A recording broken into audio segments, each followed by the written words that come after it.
करुणा सिंधो दीन बंधो जगतपते गोपेश गोपिका कांत राधा कांत नमोस्तुते।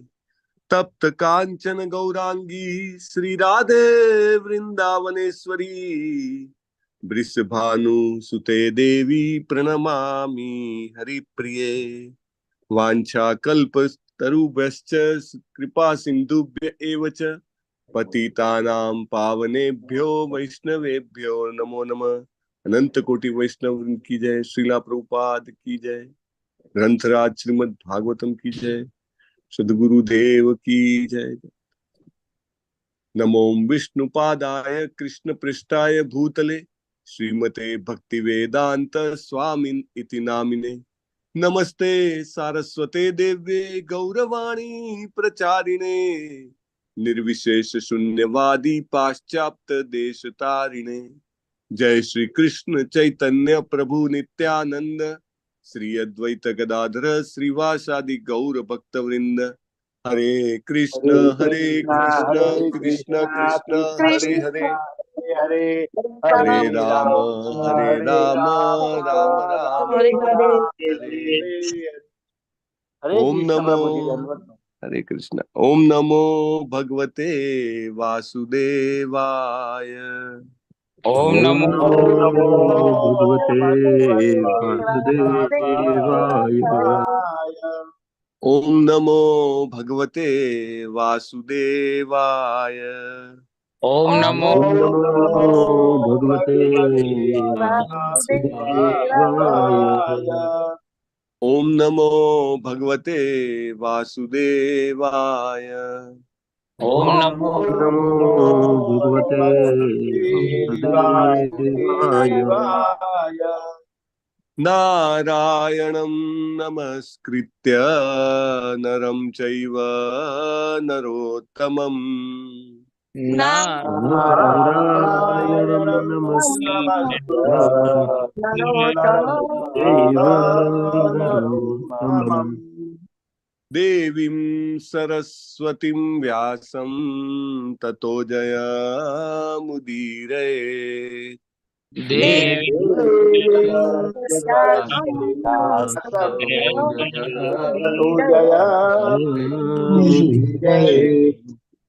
शृण्वतां स्वकथाः कृष्णः पुण्यश्रवणकीर्तनः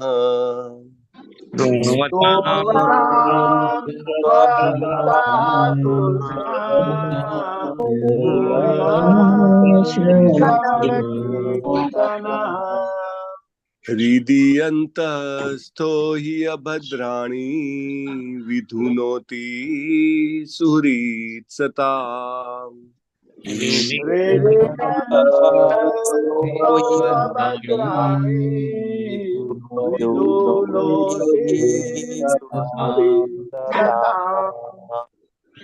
नष्टप्रायेष्व अभद्रेषु नित्यं भागवत सेवया।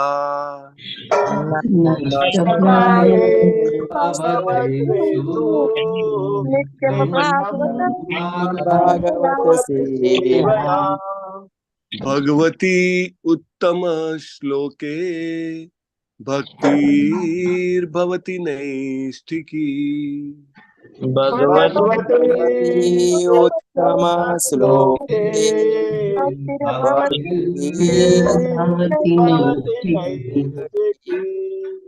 उत्तम श्लोक भगवान श्री कृष्णના ચરણ કમળોમાં નૈષ્ઠિકી ભક્તિની પ્રાપ્તિ તે આપણા જીવનનું એકમાત્ર પરમ લક્ષ્ય છે અને આ લક્ષ્ય આપણને શ્રીમદ ભાગવતમના નિત્ય સેવનથી ભક્ત ભાગવતના નિત્ય સેવાથી પ્રાપ્ત થાય છે અને બધું જ અભદ્ર અકલ્યાણ અશુભ અજ્ઞાન સ્વાભાવિક રીતે મૂળમાંથી નષ્ટ થઈ જાય છે। હરે કૃષ્ણ। અમરીશ પ્રભુ આજના જપ યજ્ઞમાં જોડાયેલા ભક્તોના નામ લેશો। આજના જપ યજ્ઞમાં કુમુદ સપ્તર્ષિ માતાજી માતાજી કીર્તિમાં પુત્ર પ્રભુજી અમરીશનાથ કૃષ્ણ પ્રભુજી તલવાસિયા માતાજી જયેન્દ્ર પંચાલ પ્રભુજી, જીતેન્દ્રિય ભૂપેશ પ્રભુજી, અનિતાબેન ગોયલ માતાજી, હિરલ પાઠક માતાજી, જયશ્રી પટેલ માતાજી, કલાવતી કૃષ્ણદાત્રી માતાજી, નીતુ જરીવાલા માતાજી, હિરણમયી કેશવી માતાજી, વ્રજરાની વિનીતા માતાજી, નેહલ પંચાલ માતાજી, રતિલાલ માતાજી, નામેવાડા માતાજી, રમેશ પટેલ પ્રભુજી, અંધારિયા માતાજી, કમલ પ્રભુજી, દીપ્તિ પરમાર માતાજી, નડિયાદરા માતાજી, સાધુ માતાજી, રાજેન્દ્ર પધારિયા પ્રભુજી, સૌભક્તિ સિંહ માતાજી, રંજન પ્રજાપતિ માતાજી, વિપિન વિલાસ કૃષ્ણ પ્રભુજી, निर्मला बारोट माताजी, मंगी हरिप्रजा माताजी, उषाबेन माताजी, भूपत मुरवड़िया प्रभुजी, कृष्ण प्रभुजी, मीरा भट्ट माताजी, अर्चना दवे माताजी, भावनाबेन वाघेला माताजी, डॉक्टर कृपाली लाडवा माताजी, अंकिता भट्ट माताजी, गीता प्रिया व्रजरानी माताजी, स्वाति करकर माताजी, निकिता मोदी माताजी, नैनेश प्रभुजी, विमला व्रजरानी माताजी, भूपेन्द्र भाई प्रभुजी, सुरक्षाबेन माताजी, ललित अरविंद प्रभुजी, आरती निगंधी माताजी, नीता भल्या माताजी, संजय मांकोड़िया प्रभुजी, वेलुबा वाघेला प्रभुजी, भाविन पटेल प्रभुजी, प्रेम प्रकाश हरि प्रभुजी, कल्पेश परमार प्रभुजी, हरिणी काकेरी माताजी, माताजी, कीर्ति माताजी, पारुल नायक माताजी, चंद्रिका परमार माताजी, जगदीश पाठक प्रभुजी, भानुबेन केवटिया माताजी, जोशी माताजी, हर्षदा विस्पुते माताजी, डॉक्टर दीप्ति भट्ट माताजी, भूमि जोशी माताजी, परेश शाह प्रभुजी, जिज्ञासा पित्रोड़ा माताजी, कोकिला माताजी અને સોયની માતાજી. દરેક 70 જણા હતા.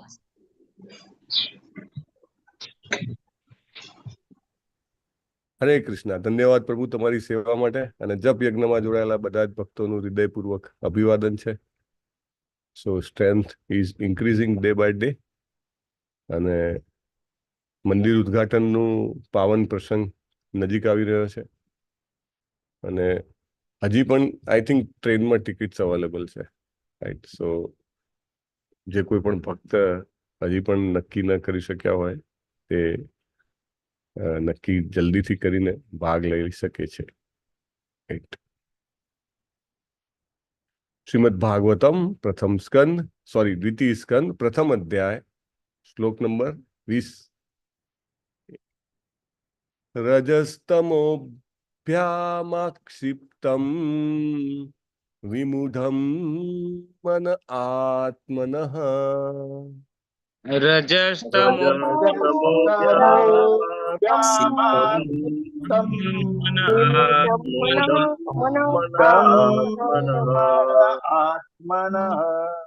યચ્છેદ્ધારણયા ધીરો હન્તિ તત્કૃતમ મલમ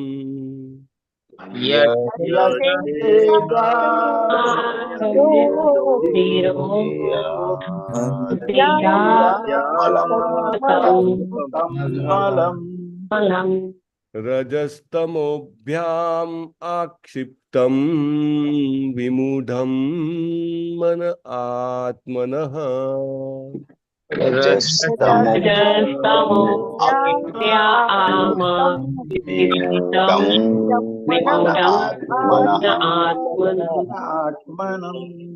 યચ્છેદ્ધારણયા ધીરો હન્તિ તત્કૃતમ મલમ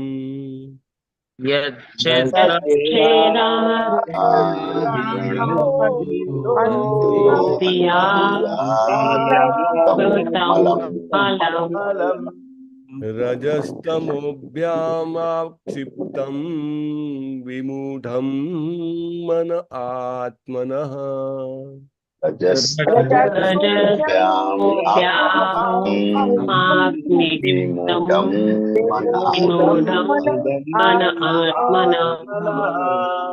યચ્છેદ્ધારણયા ધીરો હન્તિ તત્કૃતમ મલમ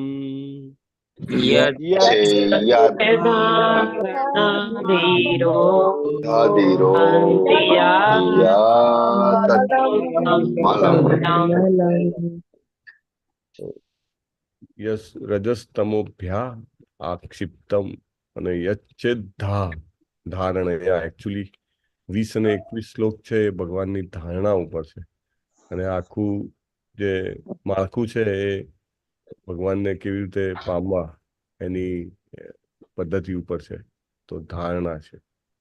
યસ પ્રભુજી.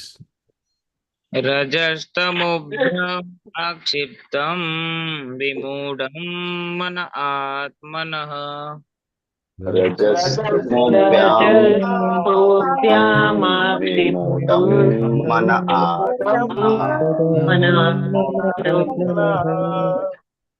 यच्छेदरणया धीरो हन्ति या तत्कृतं मलम् धीरो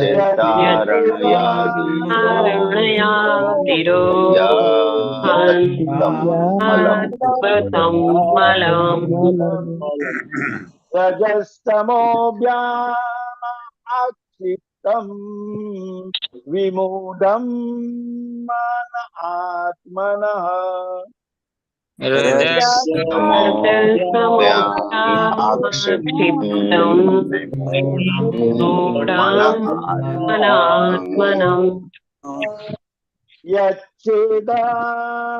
यच्छेदारणधीरो हन्ति या तत्कृतं मलम्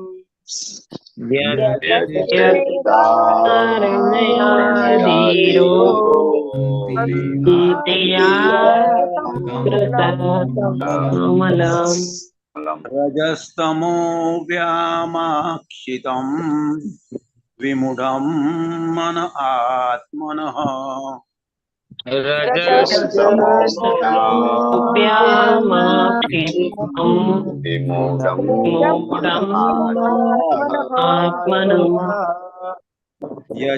यच्छेतधारणया धीरो हन्ति या तत्कृतं मलम्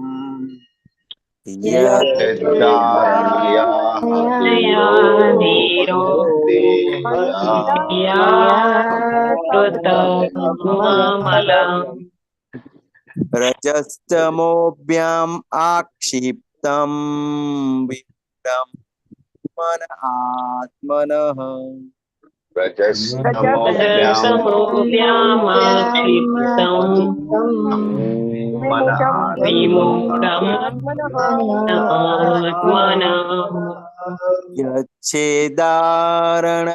यच्छेदारणधीरो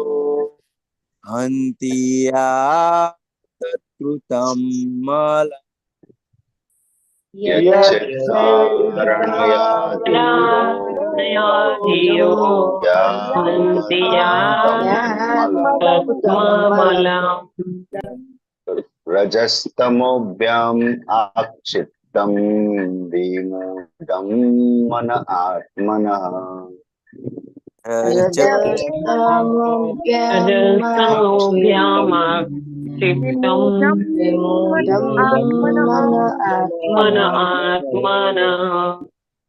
यच्छेदारणया धीरो हन्ति या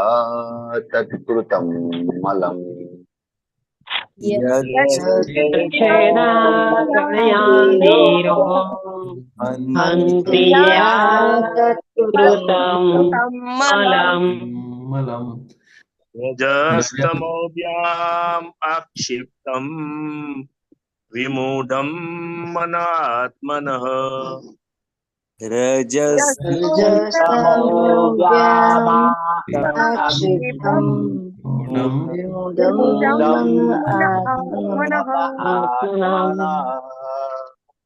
यच्छेदारणया धीरो हन्ति या तत्कृतं मलम्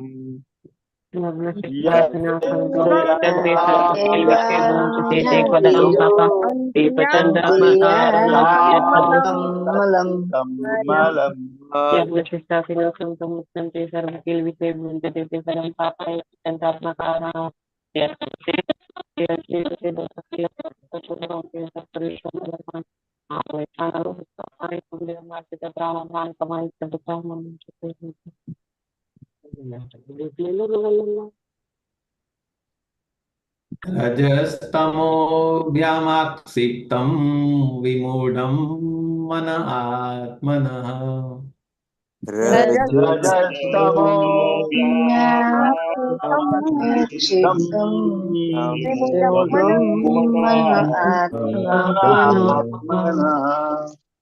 यच्छेद्धारणया धीरो हन्ति या तत्कृतं मलम् यच्छेदारणयाधीरो हन्तेया तत्तमलम्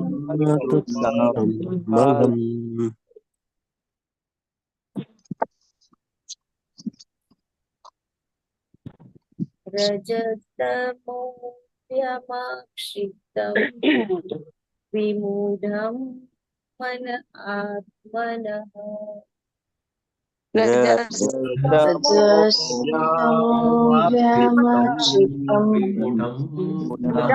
मन आत्मनः यच्चेधारणया धीरो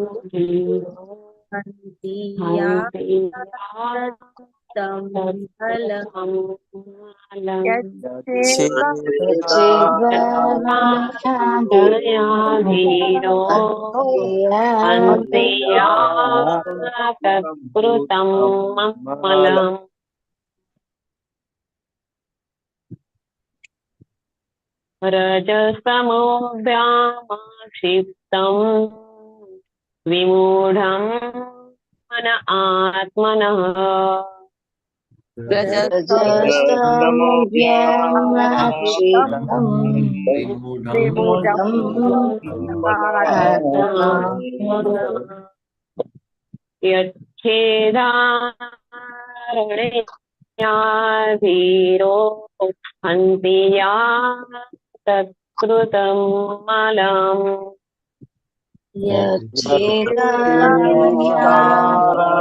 धीरो हन्ति या तत्कृतं मलम् रजस्तमोऽभ्यामाक्षिप्तं विमूढं मन आत्मनः रजस्तमोऽभ्यामाक्षिप्तं विमूढं यच्छेदारणया धीरो हन्ति या तत्कृतं मलम्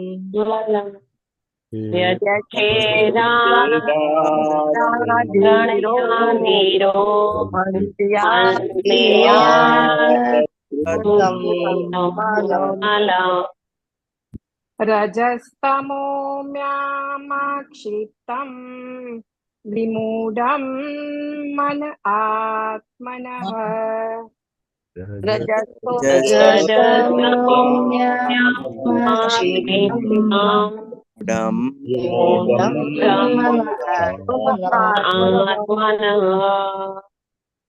यच्छेदारणया धीरो हन्ति या तत्कृतं मलम् यच्छेदारणया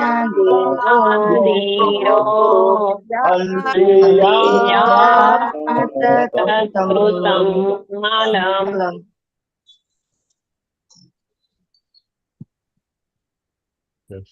रजस्तमोऽयमाक्षिप्तं विमूढं मन आत्मनः यच्छेद्वारणया धीरो हन्ति या तत्कृतं मलम् रजस्तमोऽभ्यामाक्षिप्तं विमूढं मन आत्मनः विमूढं मन आत्मनः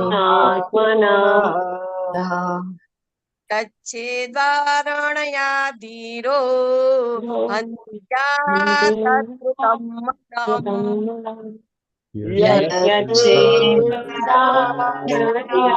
धीरो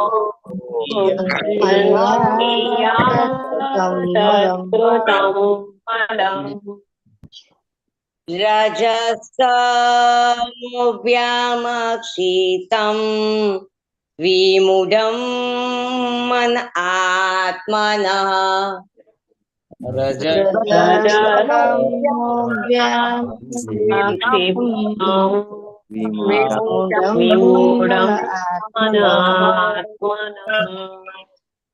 यच्छेदारणया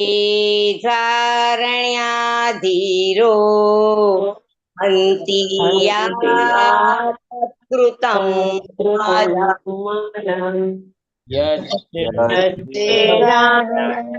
धीरो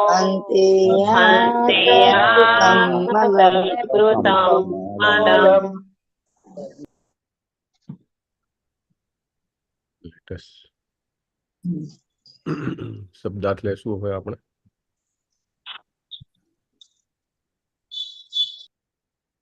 બીજા મૂકી દેજો.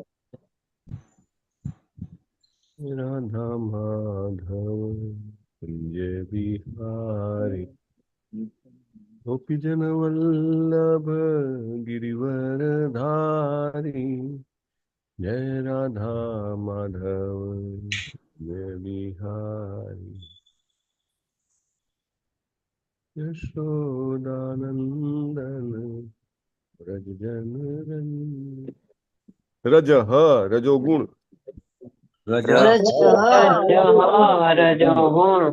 તમોભ્યામ તેમજ તમો ગુણથી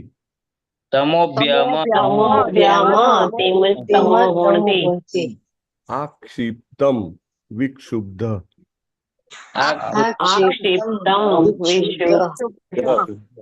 વિમૂઢમ મોહગ્રસ્ત મનઃ મન આત્મનઃ પોતાનું યચ્છેત શુદ્ધ કરીને ધારણયા વિષ્ણુના ચિંતનથી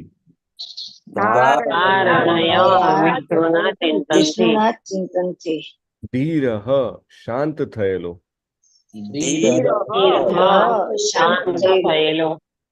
હંતિ નષ્ટ કરે છે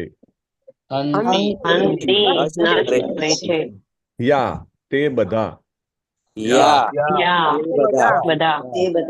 તત્કૃતમ તેમણે કરેલા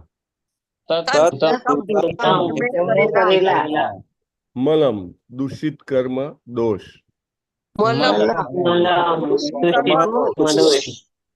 અનુવાદ શ્રીલા પ્રભુપાદ દ્વારા. શ્રીલા પ્રભુપાદની જય.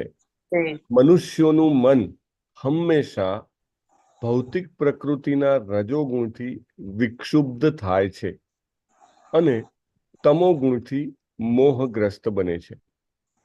પરંતુ મનુષ્ય વિષ્ણુ સાથેના સંપર્ક વડે આવા વિચારોને શુદ્ધ કરી શકે છે અને મન વડે થતા દૂષિત કર્મો ધોઈ નાખીને શાંત બને છે.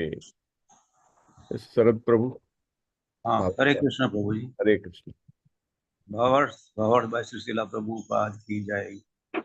સામાન્ય રીતે રજોગુણ અને તમો ગુણથી દોરવાતા માણસો ભગવત પ્રાપ્તિની દિવ્ય અવસ્થામાં સ્થાન મેળવવા માટે સુયોગ્ય ઉમેદવારો થઈ શકતા નથી. પરમ સત્યનું જ્ઞાન માત્ર સત્વગુણમાં રહેલા મનુષ્યો જ મળી શકે છે, મનુષ્યને જ મળી શકે છે. રજોગુણ અને તમો ગુણનો પ્રભાવ કંચન અને કામિનીમાં રહેલી આધ્યાત્મિક આસક્તિના રૂપમાં વ્યક્ત થાય છે. ધન સંપત્તિ તથા સ્ત્રીઓમાં આસક્ત એવા મનુષ્યો કેવળ વિષ્ણુના શક્તિશાળી અવ્યક્ત સ્વરૂપનું સતત સ્મરણ કરીને તેમની વૃત્તિઓ સુધારી શકે છે. સામાન્યપણે નિર્વિશેષવાદીઓ અથવા અદ્વૈતવાદીઓ રજોગુણ અને તમોગુણથી પ્રભાવિત થયેલા હોય છે. આવા નિર્વિશેષવાદીઓ પોતાને મુક્તાત્માઓ તરીકે માને છે, પરંતુ તેમને પરમ સત્યના દિવ્ય સાકાર સ્વરૂપનું જ્ઞાન હોતું નથી. વાસ્તવમાં પરમ સત્યના વ્યક્ત સ્વરૂપનું જ્ઞાન ન હોવાને કારણે તેમના હૃદય અશુદ્ધ હોય છે. ભગવદ્ ગીતામાં એમ કહ્યું છે કે સેંકડો જન્મો પછી નિર્વિશેષવાદીઓ તત્વચિંતક પુરુષોત્તમ ભગવાનના શરણમાં જાય છે. મૂર્ત સ્વરૂપમાં ભગવત પ્રાપ્તિની આવી યોગ્યતા મેળવવા નવોદિત નિર્ગુણવાદીને સર્વેશ્વરવાદના તત્વજ્ઞાન દ્વારા પ્રત્યેક વસ્તુ સાથે ભગવાનનો સંબંધ છે તેની અનુભૂતિ કરવાની તક આપવામાં આવે છે. સર્વેશ્વરવાદ તેની ઉચ્ચ ભૂમિકામાં પરમ સત્યની અમૂર્ત કલ્પના કરવાની રજા આપતો નથી, પરંતુ તેમાં પરમ સત્યના ખ્યાલને કહેવાતી ભૌતિક શક્તિના ક્ષેત્રમાં વિસ્તારવામાં આવે છે. સેવા શક્તિ દ્વારા ભૌતિક શક્તિની સમગ્ર સૃષ્ટિનો સંબંધ પરબ્રહ્મ સાથે બેસાડી શકાય છે, અને તે જીવંત શક્તિનું આવશ્યક અંગ છે.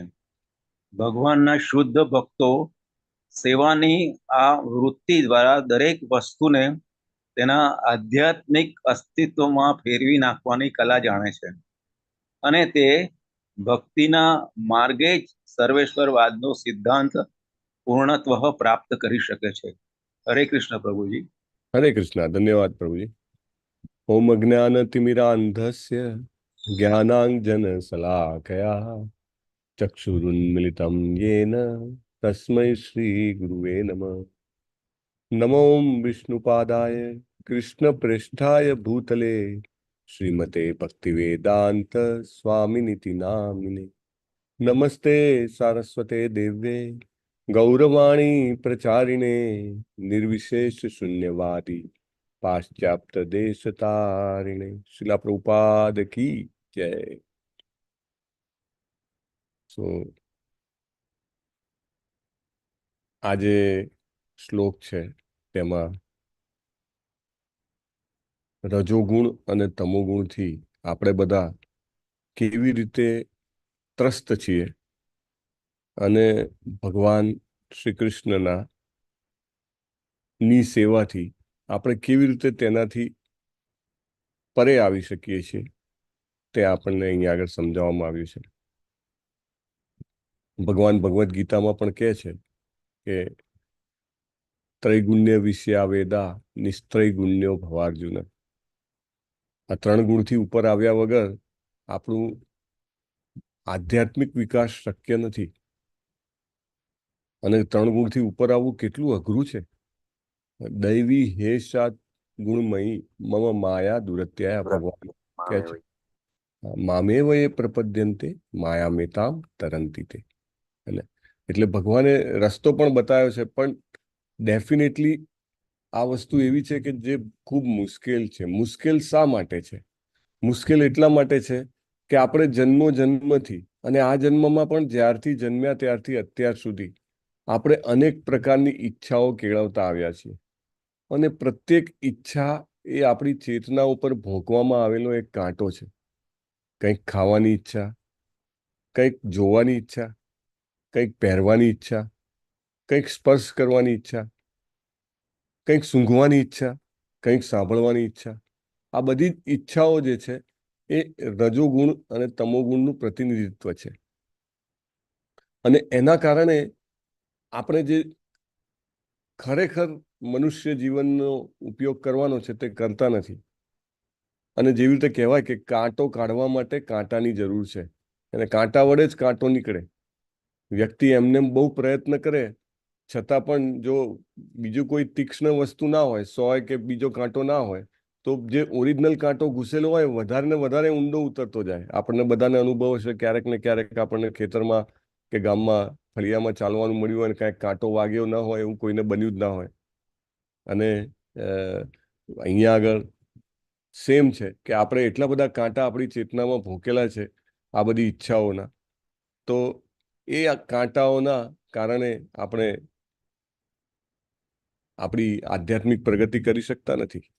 અને આધ્યાત્મિક પ્રગતિ ન કરી શકવાના કારણે આપણે એક પછી એક જન્મ લીધા કરીએ છીએ, અને 1 બાય 1 અને 84 લાખ યોનિઓમાં ફરીને આપણે આવ્યા છીએ. અને ભલભલા મોટા આધ્યાત્મવાદીઓ જે છે એ લોકો પણ નિષ્ફળ થયા છે, આપણને ખબર છે. લાઈક આપણે ખ્યાલ છે કે વિશ્વામિત્ર મુનિ કેટલા મહાન હતા, અને છતાંય એ પોતાની હજારો વર્ષો લાંબી તપસ્યા જે છે એમાંથી ભ્રષ્ટ થઈ જાય છે.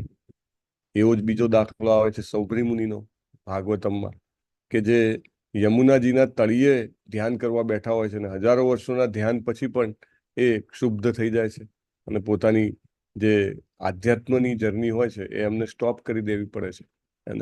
અને આ રીતે એવા અગણિત દાખલાઓ આપણને મળે છે કે જે લોકો ખરેખર ભગવાનની ભક્તિમય સેવાનો રસ્તો નથી લેતા તે લોકો ભલે ગમે તેટલા અગ્રેસર થાય છતાં પણ તેઓ વિક્ષુબ્ધ થાય છે. પરંતુ જે લોકો ભક્તિમય સેવાનો રસ્તો લે છે તેમને અહીંયા આગળ શું ફાયદો થાય છે તે બતાવેલું છે કે ભક્તિમય સેવા જે કરતા હોય છે તેમને ભગવાનની કૃપાથી, એટલે કે આ એક બીજો કાંટો મળે છે કે જે કાંટાથી તમે ઓરિજિનલ કાંટો જે છે આપણો રજોગુણ ને તમોગુણનો એ કાઢી શકો છો. તો એ કેવી રીતે થાય છે? તો અહીંયા આગળ કહે છે કે જનરલી રજોગુણ અને તમોગુણના પ્રભાવથી આપણને અત્યંત લોભ થાય છે. એને કંચન એટલે કે સુવર્ણ અથવા તો ધન, કોઈ પણ પ્રકારનું ધન, સંપત્તિ, ઐશ્વર્ય, એ બધું બધાને ગમે છે. સમજો કે કોઈ 1000 રૂપિયા કમાતું હોય પણ એને 1000 ને 100 મળવાના હોય તો એ વધારે પ્રયત્ન કરવા તૈયાર થઈ જાય છે. રાઈટ? ધન ગમે તેટલું આવે પણ ઓછું લાગતું નથી, હજુ વધારે. અને ધન સંપત્તિ, કંચન અને કામિની મીન્સ કે ઓપોઝિટ જેન્ડર, સ્ત્રી હોય તો પુરુષ અને પુરુષ હોય તો સ્ત્રી, એનામાં એને અત્યંત સતત આસક્તિ હોય છે. જેવી રીતે મનુષ્યમાં પુરુષને સ્ત્રી પ્રત્યે, તેવી જ રીતે પ્રાણીઓમાં પણ નર અને માદા, પક્ષીઓમાં પણ સિમિલર વે. તો એ જે છે એ એટલું શક્તિશાળી છે કે જે હંમેશા બાંધેલું રાખે છે. અને લોકો ખૂબ પ્રયત્ન પણ કરતા હોય છે. ઘણા લોકો જબરજસ્ત યોગાભ્યાસ કરે છે, ઘણા લોકો અષ્ટાંગ યોગનો જબરજસ્ત અભ્યાસ કરે છે, અને આ બધું કરીને એ લોકો ટ્રાય કરે છે કે આપણે આ કામ આસક્તિથી બચી શકીએ, પણ છતાંય બહુ મુશ્કેલ લાગે છે. તો એનો રસ્તો શું છે? તો કે ભાઈ મનને ભગવાનની સેવામાં લગાવો. જેટલી આસક્તિ ભગવાન શ્રી કૃષ્ણની સેવામાં થશે, ભક્તોની સેવામાં થશે, શ્રીમદ ભાગવતમના શ્રવણ કીર્તનમાં થશે, તેટલી આસક્તિ કંચન અને કામિનીમાંથી ઓછી થતી જશે. તે સિવાય શક્ય જ નથી. એ બધી ઈચ્છાઓ આપણે એટલા બધા જન્મોથી કેળવતા આવ્યા છીએ કે એ ઈચ્છાઓને નષ્ટ કરવી આપણા એકલાની શક્તિથી તો શક્ય જ નથી. માત્ર એમની કોઝલેસ મર્સી એટલે કે એમની કારણ વિહીન દયા, એના કારણથી આ શક્ય બને. એટલે આપણે વધુ ને વધુ એમાં આ બધી ક્રિયાઓમાં પ્રેમ વિકસાવવો જોઈએ. કે મને ભાગવતમના અધ્યયનમાં, શ્રવણમમાં રસ છે, કે મને ભગવાનના નામના જપમાં રસ છે, મને ભક્તોની સાથે વિવિધ ભક્તિમય સેવાઓ કરવામાં, કીર્તન કરવામાં, ક્લિનિંગ કરવામાં, ઘણી અનેક પ્રકારની સેવાઓ હોય, સેવાઓમાં રસ છે. એ રીતે રસ જ્યારે કેળવાય ત્યારે સ્વાભાવિક રીતે જે આસક્તિ ખોટી જગ્યાએ લાગેલી છે એ નષ્ટ થાય. નહીં તો નષ્ટ થાય નહીં. પરંતુ જે નામાનિષ્ઠા પ્રભુ કહેતા હતા કે લાઈક આ વખતે જ્યારે મંદિરનું ઉદ્ઘાટન છે તો એમને 12 ભાષાઓના 12 અલગ અલગ ગ્રુપ જે છે દરેકને અલગ અલગ સેવાઓ આપેલી છે. એ કહે છે કે જે જનરલ પબ્લિક આવે ને, જનરલ તો હજારો આવવાના, હે ને, ત્યાંથી લોકલ આવવાના, અથવા તો બીજા ઇસ્કોનના બધા જ ટેમ્પલોમાં ઇન્વિટેશન ગયું હોય તો પ્રત્યેક જગ્યાએથી ઘણા બધા લોકો ત્યાં આગળ આવવાનો પ્રયત્ન કરે, પણ બધાને સેવાનો લાભ નહીં મળે. એને બીજા જે આવે એ બેસે ત્યાં આગળ, જે કંઈ પણ ત્યાં આગળ પૂજન ચાલતું હોય કે અભિષેક ચાલતો હોય કે કીર્તન ચાલતું હોય એ સાંભળે, બેસે, જોવે. પણ જે લોકો ખરેખર આ રીતે લાંબા સમયથી જે જોડાયેલા છે તેમને બધાને પ્રભુ કહે છે મારે સેવાનો લાભ આપવો છે.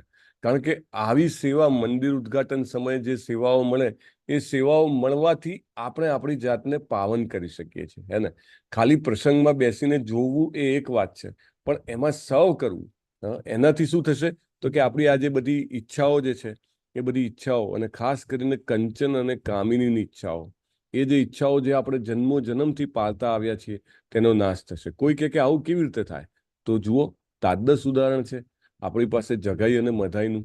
એવું કહે છે કે આ દુનિયામાં એમનાથી વધારે પાપી કોઈ હતું જ નહીં. એવું કોઈ પાપ ન હતું કે જે તેમણે કર્યું ન હતું. ઇનફેક્ટ જગાઈ અને મધાઈ વિશે ગુરુ મહારાજ કહે છે કે એ રોજે ઉઠીને એવું વિચારતા હતા કે આજે કયું નવું પાપ કરીએ કે જે આજ સુધી કોઈએ કર્યું ના હોય. You name it and they have done it.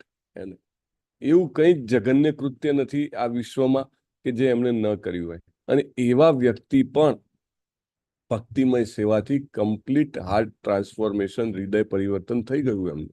મહાન ભક્ત બની ગયા. કેવી રીતે? એ કેવી રીતે શક્ય બન્યું? માત્ર ભક્તિમય સેવાથી. તેવી જ રીતે આપણે અનેક દાખલા 18 ડેઝમાં પણ જોઈએ છે. બીજા કયા મહાન ભક્ત છે? મૃગારી. હરી બોલ. જબરજસ્ત. મૃગારી જેવા ક્રૂર વ્યક્તિ બીજા કોઈનો દાખલો આપણે જોયો જ નહીં હોય. પશુઓને મારવા નહીં, પણ એમને અધમુઆ કરીને છોડી દેવા. એટલે કોઈને પગ તોડી નાખવો, કોઈની આંખ ફોડી નાખવી, કોઈને તીર એવી જગ્યાએ મારવું કે બહાર જ ના નીકળે અને તરફડ્યા કરે. મૃગારી આટલો ખતરનાક વ્યક્તિ, અને એ પણ ભક્તિમય સેવાથી ટ્રાન્સફોર્મ થઈ જાય છે. ભક્તિમય સેવામાં પણ શરૂઆત શું? ભક્તોનો સંગ અને નારદ મુનિનો જસ્ટ થોડીક મિનિટો માટેનો સંગ. એમના શબ્દો ટોટલ હાર્ટ ટ્રાન્સફોર્મ કરી નાખે છે. એમ જસ્ટ આપણે ઘણી બધી વાર એવું બધું વાંચતા હોઈએ કે ભક્તિમય સેવા કરવી જોઈએ, જપ કરવો જોઈએ, પણ ભાગવતમ વાંચવું જોઈએ, પણ આપણાથી થતું ના હોય. અને ક્યારેક એવું બને કે કોઈ ભક્ત હોય કે જેણે આજીવન ભક્તિમય સેવા કરી હોય, આજીવન ભાગવતમ વાંચ્યું હોય, આજીવન હરે કૃષ્ણ મહામંત્રનો જપ કર્યો હોય, એ વ્યક્તિ કહે અને તુરંત આપણે એ કરવા લાગી જઈએ. અને સેમ વસ્તુ છે, મેં બહુ પ્રયત્ન કર્યો, મારાથી ના થયું, પણ જ્યારે પ્રભુએ કીધું તો હું કરી શક્યો. કારણ કે એ શબ્દોમાં ભગવાન શક્તિ મૂકે છે. બીજો દાખલો કયો છે 18 ડેઝમાં આવે છે? બિલ્વમંગલ ઠાકોર. હરી બોલ. બિલ્વમંગલ ઠાકોર, હે ને, જે જમીનદારના પુત્ર અને નાનપણથી જ બગડેલા, જે શ્રીમંત હોય, અમીર હોય, અને બગાડવા માટે ઘણા બધા લોકો પ્રયત્ન કરતા હોય. એટલે નાનપણથી જ બગડેલા, અને જે વ્યક્તિ જે પ્રોસ્ટિટ્યુટ સાથે જેમનો સંબંધ, અને તુરંત જેને કહેવાય ભગવાનના નામથી હૃદય પરિવર્તન થાય છે, અને છતાંય ફરીથી પણ માયાદેવી ચેક કરે છે, અને છતાંય એ એમાંથી બહાર નીકળી જાય છે. આંખોના ડોળા કાઢીને આપી દે છે અને બહાર નીકળી જાય છે. એ કેવી રીતે શક્ય છે? આટલું મોટું ડિસિઝન કોઈ લઈ શકે? પોતાની જ આંખો ફોડી નાખવી કોઈ ન લઈ શકે. એને જબરજસ્ત ડિફિકલ્ટ ડિસિઝન છે. પણ જ્યારે કૃષ્ણ પ્રત્યે પ્રેમ ઉત્પન્ન થાય છે, ત્યારે વ્યક્તિ જે છે એ પોતાના જીવનમાં એવા નિર્ણયો લઈ શકે છે કે જે જન્મોથી એ નથી લઈ શક્યો. એને જન્મથી પ્રયત્ન ચાલુ છે કે હવે ફરીવાર નથી આવવું. એટલે આપણે જ્યારે એવી ઈચ્છા કેળવવાનો પ્રયત્ન કરીએ કે મારે શ્રી કૃષ્ણ તમને શાશ્વત રીતે ભજવા છે, અને તેના માટે મારે તમારા ધામમાં આવવું છે, અને એટલે મને ઉપર કૃપા કરો કે મારે ફરીથી માના પેટમાં આવવું ન પડે. એવી જ્યારે આપણે સતત પ્રાર્થનાઓ કરતા રહીએ અને એ ઈચ્છાને કેળવવાનો પ્રયત્ન કરીએ, તો એ ઈચ્છા આપણી ચેતનામાં દાવાનળની જેમ ફેલાઈ જાય છે. જંગલમાં દાવાનળ કેવી રીતે ફેલાય છે? માત્ર બે વૃક્ષ અથવા તો બે જે કહેવાય થડ, અથવા તો જે કહેવાય કે લાકડા, એના વચ્ચેના ઘર્ષણથી નાનકડી એક ચિનગારી ઉત્પન્ન થાય છે, અને એ ચિનગારીથી પછી ધીમે ધીમે ભડભડ કરતું આખું વન જે છે એ બળી જાય છે. એને એટલી શક્તિમાન હોય છે એક નાનકડી ચિનગારી. એવી રીતે ભગવત પ્રેમની એક નાનકડી ચિનગારી જો કોઈ ભક્ત પાસેથી આપણને મળી જાય, તો એ ચિનગારી આપણી ચેતનામાં આ જે કામ, લોભ, મોહ, મદ, મત્સર, ક્રોધ, આ બધાના જે અનેક વૃક્ષો આપણે જન્મથી પોષતા આવ્યા છીએ, એને પાણી રેડીને આપણે ઈચ્છાઓને બળવત્તર કરતા આવ્યા છીએ, એ ઘડીના 6ઠ્ઠા ભાગમાં બળી જાય. પણ આપણી પાસેથી આ કમિટમેન્ટ જોઈએ. શું કમિટમેન્ટ જોઈએ? કે કૃષ્ણા, હવે બહુ થયું. એને 84 લાખ ફેરા ફરીને આવ્યો, અને અહીંયા આગળ પણ જે થઈ રહ્યું છે એ મારા માટે બહુ અઘરું છે કૃષ્ણા, અને મારી હવે બીજી કોઈ ઈચ્છા જે છે એ બધી જ તું બાળી નાખ. ઈચ્છાઓ તો રહેવાની જ છે. પ્રભુપાદ કહે છે કે જીવિત વ્યક્તિ અથવા તો ચેતનાનું એક લક્ષણ છે ઈચ્છાઓ. ઈચ્છા નિર્મૂલ થવાનો જે અવ્યક્તવાદીઓ પ્રયત્ન કરે છે, માયાવાદીઓ પ્રયત્ન કરે છે, તેઓ ક્યારેય સક્સેસફુલ જવાના નથી. ઈચ્છાઓ વગર એટલે કે પથ્થર થઈ જવું, એવું તો અશક્ય જ છે, પ્રભુપાદ કહે છે. પણ શક્ય શું છે? શક્ય એ છે કે ભગવાનની ભક્તિમય સેવામાં જોડાવું, ભગવાનને રોજે હૃદયપૂર્વક પ્રાર્થના કરવી કે enough is enough Krishna, no more I want to come. Next time આવશું, શું ખબર કઈ યોનીમાં આવશું, શું ખબર મનુષ્ય બનશું, છતાં પણ વાતાવરણ કેવું મળશે? બિલ્વમંગલ ઠાકુરને જેવું મળ્યું એવું વાતાવરણ મળે તો ગમે તેવા રસ્તે ફંટાઈ જઈએ, ભલે ને ગમે તેટલી સગવડ વાળો જન્મ મળ્યો હોય. સુચિનામ શ્રીમતામ ગેહે, યોગ ભ્રષ્ટો અભિજાયતે, એટલે કૃષ્ણ વ્યવસ્થા એવી કરી આપે, સૂચિ એટલે કે કોઈ સારા ભક્તના ઘરે જન્મ મળે અથવા શ્રીમંત ના ઘરે જન્મ મળે, કૃષ્ણ એવી વ્યવસ્થા કરી આપે, પણ એ મળ્યા પછી પણ શું ખાતરી કે આપણી ચેતના આપણને દગો નહીં દે, આપણા જૂના રજોગુણ અને તમોગુણ આપણને બાંધી નહીં લે, એની શું ખાતરી? અને ચોક્કસ આપણે પકડાઈ શકીએ છીએ એમાં, અને ફરીથી આપણે આપણો જન્મ જે છે એને વેસ્ટ કરી શકીએ છીએ. લાઈક એક બહુ સરસ દાખલો આપણને ભરત મહારાજનો આપવામાં આવે છે.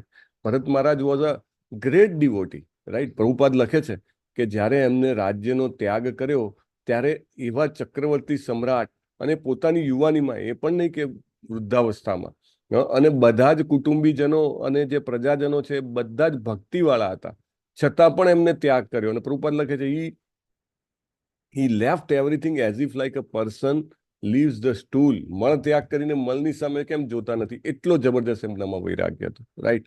પણ એક નાનકડા હરણની એમ કહેવાય આસક્તિમાં ફસાવ્યા અને ફરીથી આવવું પડ્યું. પણ ધેટ ઓલ્સો ઇઝ ગુડ, કારણ કે ભગવાન માટે ગયા હતા તો 3 જન્મમાં તો પિલ્લું વળી ગયું અને ભગવત ધામ પાછા જઈ શક્યા, રાઈટ.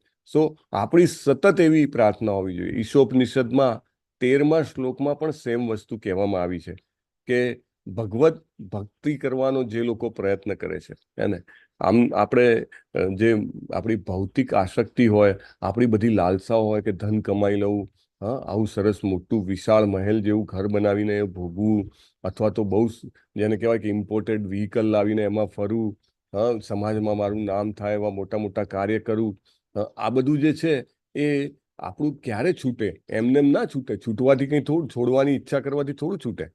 કારણ કે આપણે બધા પેશન અને ઇગ્નોરન્સ એટલે કે રજોગુણ તમોગુણમાં બંધાયેલા છીએ. પણ બહુ મહત્વની વાત કહે છે તેમાં પણ શ્રીલા પ્રભુપાદ કે જ્યારે એક વ્યક્તિ ભક્ત બનવાનો પ્રયત્ન કરે છે ત્યારે ભગવાનની કૃપાથી, અને not by his own effort. આપણે ક્યારે એવું ના માનવું જોઈએ. ક્યારેક એવું થાય, સમજો કે લાંબા સમય સુધી તમને કામનો કોઈ આવે કે ના આવે, અથવા તો તમારું મન પવિત્ર રહે, તો જો આ તમને મને એમ થાય કે હું અભિમાન થાય કે મેં મારી ઇન્દ્રિયોને કંટ્રોલ કરી લીધી છે, તો એ અભિમાન જે છે એ આપણને પાડે છે. Only by the grace of God, ભગવાનની કૃપાથી આ શક્ય બન્યું છે. મને ક્યારેય કંઈ લોભ ના થાય, લાંબા સમય સુધી એમ ના થાય કે મને હજુ ધન મળે, હજુ ધન મળે, હજુ ધન મળે. તો મને જો ગુમાન થાય તો સમજવું કે ચોક્કસ પડતી થવાની છે. જો આપણે એવું માનીએ કે ભગવાનની અહેતુકી કૃપાથી આ થયું છે, તો આપણે એને સતત ટકાવી શકીએ. અને સતત ટકાવવું એટલે શું? મૃત્યુની અંતિમ ક્ષણ સુધી એને ટકાવી શકવું. અને એ કેવી રીતે ટકે? કે મૃત્યુની અંતિમ ક્ષણ સુધી આપણે આપણી એ જે ઈચ્છા છે એને બળવત્તર કરતા રહીએ. આપણી જે ડિઝાયર છે કે મારે ભગવાન તમારા ધામમાં પાછા આવવું છે અને માત્ર તમારી સેવા કરવી છે, એવી ઈચ્છા જ્યારે સતત કરતા રહીએ, સતત એના માટે કાકલુદી કરતા રહીએ. કાકલુદી કરવી એટલે ખબર છે ને, નાનું બાળક જ્યારે માં કંઈ આપતી ના હોય, અરે મને રૂપિયો આપને, મારે આ લેવા જવું છે, માં આપને, માં ના પાડે, પેલું રોવે ધોવે બધું કરે, કાકલુદી, અને છેવટે માં કંટાળીને આપી દે, હે ને. તો એવી રીતે જ્યારે એ કાકલુદી સતત ચાલુ રહે ત્યારે વ્યક્તિ જે છે એ સત્વ ગુણમાં સ્થિત થાય છે. શીઘ્રમ સત્વે પ્રસિદ્ધતી. ત્યારે કૃષ્ણ એવી કૃપા કરે છે કે એને સત્વગુણ પ્રાપ્ત થાય છે. પછી રજોગુણ તમોગુણ જે છે લગભગ નષ્ટપ્રાય થઈ જાય છે. નષ્ટપ્રાયેષુ અભદ્રેષુ. અને પ્રભુપાદ કહેતા હોય છે કે મને ભગવાનની માયા ટચ પણ ન કરી શકે. I can not be touch, કારણ કે સતત ભગવાનને યાદ કરે છે. અને આપણે સતત ભગવાનને યાદ કરીએ તો ભગવાનની માયા આપણને સ્પર્શ ના કરી શકે. આપણે પ્રાર્થનામાં એમ પણ કહી શકીએ, એકચ્યુઅલી દરેક વ્યક્તિએ પોતાની અલગ અલગ પ્રાર્થના બનાવવી જોઈએ પોતાના શબ્દોમાં. એક પ્રાર્થના છે કે જે શુદ્ધ ભક્તોની પ્રાર્થના, લાઈક કુંતી મહારાણીની પ્રાર્થના છે, કે ભાગવતમમાં આવેલા અનેક અલગ અલગ ભક્તોમાંથી કોઈની પણ પ્રાર્થના છે, તે પ્રાર્થનાના શબ્દો, મે બી અર્જુનના શબ્દો ભગવદ્ ગીતાના, રાઈટ, તે યાદ કરવા જોઈએ અને તે રેગ્યુલર બોલવા જોઈએ. અને બીજું છે કે વ્યક્તિની પોતાની ચેતના પ્રમાણે એના પોતાની પ્રાર્થના, રાઈટ.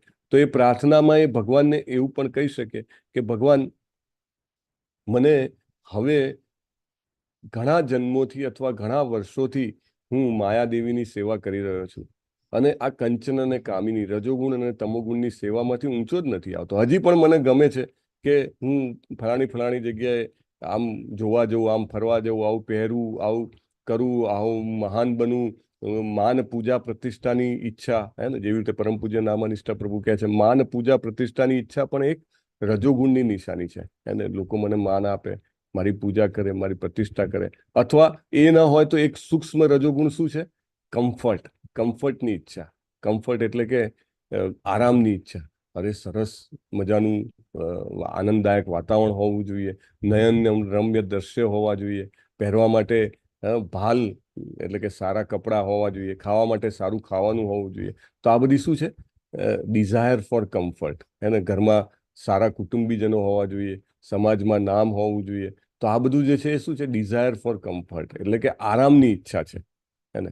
અથવા તો સેકન્ડ સ્ટેજમાં આવીએ તો ઇન્દ્રિય તૃપ્તિની ઈચ્છા છે, desire four sense gratification, right? તો આ જે ઈચ્છાઓ છે, માન પૂજા પ્રતિષ્ઠાની ઈચ્છા, અથવા આરામની ઈચ્છા, અથવા તો ઇન્દ્રિય તૃપ્તિની ઈચ્છા, આ બધી જે ઈચ્છાઓ જે છે એ ઈચ્છાઓથી મને મુક્તિ અપાવો. કારણ કે આ ઈચ્છાઓ જે છે એ માયાદેવી પોતે છે, અને એ માયાદેવીની આપણે સેવા ઘણા જન્મોથી કરી રહ્યા છીએ. જે આરામ અને સુખ આપણને કરોડો રૂપિયાના ઘરમાં કે એ જે બેડરૂમના જે સુવાળા બેડમાં ઊંઘવાથી મળે છે, એ જ આનંદ એક શ્વાનને, એક કૂતરાને કાદવમાં ઊંઘવાથી મળતો હોય છે એને. એટલે એ આપણે આ બધી જ યોનિઓમાંથી પસાર થતા થતા આવ્યા છીએ, અને ખાતરી નહીં કે હવે આવતા જન્મમાં ક્યાં જશું આપણે, કોઈ ખાતરી છે? There is no chance. હવે કોઈને એમ થાય કે આવું થોડું થોડું સારું સારું કરતા રહીએ એટલે વાંધો નહીં. ના, એવું નહીં. We have to be very sincere and serious in our devotional service. એને એકદમ સિન્સિયર અને સિરિયસ થાશું તો કૃષ્ણને એવું લાગે કે ના, આ બરાબર છે, આ વ્યક્તિની ઈચ્છા જે છે એ મારે પૂર્ણ કરવી જોઈએ. નહીં તો થોડું થોડું 50-50 હોય તો કૃષ્ણ કેવા છે? બધી જ ઈચ્છાઓ પૂર્ણ કરે એવા છે. કોઈ કે ભાઈ મને ધન જોઈએ છે તો કૃષ્ણ કે સારું. મોટે ભાગે પ્રભુ કહે છે કે એવું કે જોવામાં આવ્યું છે કે વ્યક્તિ કૃષ્ણ કોન્શિયસમાં આવે પછી ધીરે ધીરે ધીરે એ ધનવાન થતો જાય, રાઈટ? અથવા તો એની બીજી જે કોઈ પણ ઈચ્છા હોય એ પૂર્ણ થતી જાય. તો કૃષ્ણ પાસે આવીને એમ કહેવાય કે રાજા પાસે આવીને આપણે 4 સોના મોહર માગીને જતા રહીએ, એવું કરવાનો કોઈ મતલબ છે? કોઈ મતલબ નથી. આપણે તો એવું માગવું જોઈએ કે શાશ્વત રીતે રાજાના મહેલમાં રહીને, કૃષ્ણ રાજાના મહેલમાં રહીને આપણે એની સેવા કરીએ, રાઈટ? સો એવી ડિઝાયર કરવાથી આપણી જે રજોગુણ અને તમોગુણની જે ડિઝાયર્સ છે એ બધી નાશ પામે છે, અને વ્યક્તિ જે છે એ સત્વગુણમાં, પહેલું સ્ટેપ છે સત્વગુણમાં સ્થિર થાય. એને પોતાને એવું ઇન્ડિકેશન આવે કે જો મને પહેલા આ ગમતું હતું, હવે મને ગમતું નથી. રોજ સવારે હું 2 કલાક બેસીને છાપું વાંચતો હતો, હવે મને એ છાપું વાંચવું ગમતું નથી. રોજ સવારમાં ઉઠીને ચા ના હોય તો દિવસ શરૂ નહોતો થતો, પણ હવે મને એની જરૂર નથી પડતી.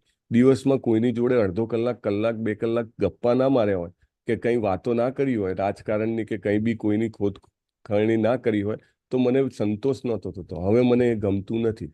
એને ધીમે ધીમે ધીમે ધીમે વ્યક્તિની ચેતનામાં એવું પરિવર્તન આવતું જાય, અને પોતાને એવો અનુભવ થાય કે ભગવાન મને રજોગુણ તમોગુણમાંથી મુક્ત કરાવી રહ્યા છે. સ્વાભાવિક રીતે જ્યારે ઈચ્છા થાય કે લાવો ભાગવતમ વાંચ્યું નથી, ચાલો વાંચી લઈએ, સાંભળી લઈએ, અથવા તો ભગવદ્ ગીતાનો ક્લાસ ચાલો ભરી લઈએ, અથવા તો એમ થાય કે આજે તો સમજો કે રજા છે તો રજાના દિવસે ચાલો આજે હું વધારે માળા કરું, ચાલો ભક્તો સાથે હું સંકીર્તનમાં જોડાઉં, અથવા તો કંઈક ને કંઈક સેવા કરું. આવી જ્યારે ઈચ્છા થાય તો સમજવું કે ભગવાન જે છે એ માયાનો પાસ જે છે એ ઢીલો કરી રહ્યા છે, એને સ્લોલી એને ઓછો કરી રહ્યા છે. હવે કદાચ એવું થાય કે આપણું આ જીવન પૂરું થાય ત્યાં સુધી ના થાય તો, એને એક ભક્ત છે જે ઇસ્કોન જુહુમાં છે, અને એમનું જે એક વખત શેર કરતા હતા તો એ કહેતા હતા કે એમને હાર્ટ એટેક આવ્યો અને હોસ્પિટલમાં દાખલ કર્યા, અને બાયપાસ સર્જરી કરી. બાયપાસ સર્જરી કરી અને એ આઈસીયુમાં હતા, અને આઈસીયુમાં જે સામે જે હતી વોલ એ આખી ગ્લાસની વોલ હતી, અને એમની આંખો ખુલી અને સામે જોયું તો કે 4 ભયંકર સ્વરૂપવાળા આકૃતિ એને જોઈ. કેવા લોકો હતા કે એના હોઠ હતા નહીં, અને દાંત જે છે એ 2 દાંત બહાર હતા, અને એકદમ કાળા હતા, ભ્રમર નહોતી આંખો ઉપર, અને નખ ખૂબ લાંબા હતા. એકની પાસે દંડ હતો, એકની પાસે પાશ હતો, અને એ ખૂબ ડરી જાય છે. એ પૂછે છે, એને એમ લાગે છે કે હવે મારો અંત સમય આવી ગયો છે, અને એકદમ વ્યાકુલ થઈ જાય છે. પણ ભક્તો હોવાના કારણે એમને એમની પાસે માળા રાખેલી હતી. તુરંત એ હરે કૃષ્ણનો જપ ચાલુ કરી દે છે, અને પછી થોડીક વારમાં એ જે લોકો છે એ કાચનું જે આખી દિવાલ હોય છે એને પાર કરીને અંદર આવે છે, અને એમને એમ લાગ્યું હવે તો આવી જ બન્યું. એમને તો થયું કે હું આ ભક્તિની કંઈ પણ કરું છું પણ મેં દિલથી કરી નથી, એટલે જો મને લેવા માટે યમદૂતો આવ્યા છે, એને હું હજી પણ રજોગુણ તમોગુણથી બંધાયેલો છું. એટલે મારે યમલોકમાં જવું પડશે, મારા કર્મો ભોગવવા પડશે અને ફરીથી પાછું 84 લાખ યોનિમાં આવવું પડશે. છેક નજીક આવે છે એ 4 આકૃતિઓ અને પછી એમની બાજુના બેડમાં જે સૂતેલો હોય છે વ્યક્તિ, એના આત્માને ખેંચીને લઈ જાય છે. અને એના નજરે નજર આવું ભગવાન જે છે ને, એ અમુક લોકોને આવી જેને કહેવાય ને કે દ્રષ્ટિ આપે છે. એવા અમુક એક્ઝામ્પલ્સ આપણને ઘણીવાર શેર થતા હોય છે. એને કહેવાય NDE, નિયર ડેથ એક્સપિરિયન્સ, હે ને. અને એમાં ઘણા બધા ભક્તોએ આવી રીતે જોયેલા છે, યમદૂતોને નજરે નજર નિહાળેલા છે. અને એના કારણે એ ખૂબ જ જાગૃત થઈ જાય છે. જ્યારે પાછા આવે છે ત્યારે બધાને જાણ કરે છે કે ભાઈ આવું દ્રશ્ય મેં જોયું છે. અને જે કંઈ પણ ભાગવતમમાં લખ્યું છે, લાઈક અજામિલની ઘટના આપણે સાંભળીએ છીએ 18 ડેઝમાં, એ સત્ય છે. ચાહે કોઈ પણ ધર્મનો વ્યક્તિ હોય, right, same process is there. અને દરેક વ્યક્તિએ, દરેક આત્માએ આ પ્રોસેસમાંથી પસાર થવું પડે છે.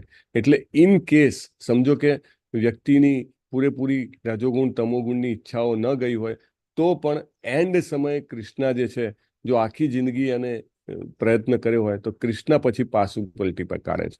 ભલે માણસ પાસ ન થતો હોય પણ છેવટે ગ્રેસ માર્ક આપે ને. હમણાં તો ગ્રેસ શબ્દ બહુ પ્રચલિત છે પેલી નીટની એક્ઝામના કારણે. છેવટે ગ્રેસ માર્ક મળે છે. કેટલા કોઈક વાર 5, 10, ઘણીવાર વધારે પણ ગ્રેસ માર્ક હોય. એને સાવ સામાન્ય પેપર ગયું હોય છતાં પણ પાસ થઈ જાય, ફૂલ્લી પાસ જેને કહેવાય. એવા ફૂલ ચાન્સ છે. પ્રભુપાદ કહે છે જ્યાં સુધી આ ઇસ્કોનની મુવમેન્ટ છે, આપણા પાસે આ એક ફૂલ ચાન્સ, એમ કહેવાય કે પૂર્ણ તક છે જેનો આપણે ઉપયોગ કરી શકીએ છીએ. તો આપણે સતત શ્રીમદ ભાગવતમનું અધ્યયન કરવું જોઈએ. અને ગમે તેવા કુળમાં આપણો જન્મ થયો હોય, અત્યાર સુધી આપણે ગમે તેવું જીવન જીવ્યા હોઈએ, ભાગવતમમાં 2.4.18 આગળ આપણે જોઈશું 4થા અધ્યાયના 18મા શ્લોકમાં, એમાં પણ કહ્યું છે ગમે તેવા કુળમાં જન્મ થયો હોય તો પણ વ્યક્તિ જે છે એ સંપૂર્ણ રીતે શુદ્ધ થઈ શકે છે. અને સત્વગુણ એટલે કે છેવટે બ્રાહ્મણ જેવા જીવન જીવી શકે છે. બ્રાહ્મણ જન્મે નહીં, એના કર્મથી, એના ગુણોથી એ બ્રાહ્મણ બને છે. અને એટલે જ્યારે એનું મૃત્યુ થાય છે ત્યારે ભગવાન એને માયાદેવીની લપેટમાંથી છોડાવી લે છે. So we should all try for that. અને સતત આ રીતે ભગવાનની કે ભક્તોની સેવા કરવાથી આપણે આપણી જાતને રજોગુણ તમોગુણથી મુક્ત કરી શકીએ છીએ, જે બહુ જ ખતરનાક છે.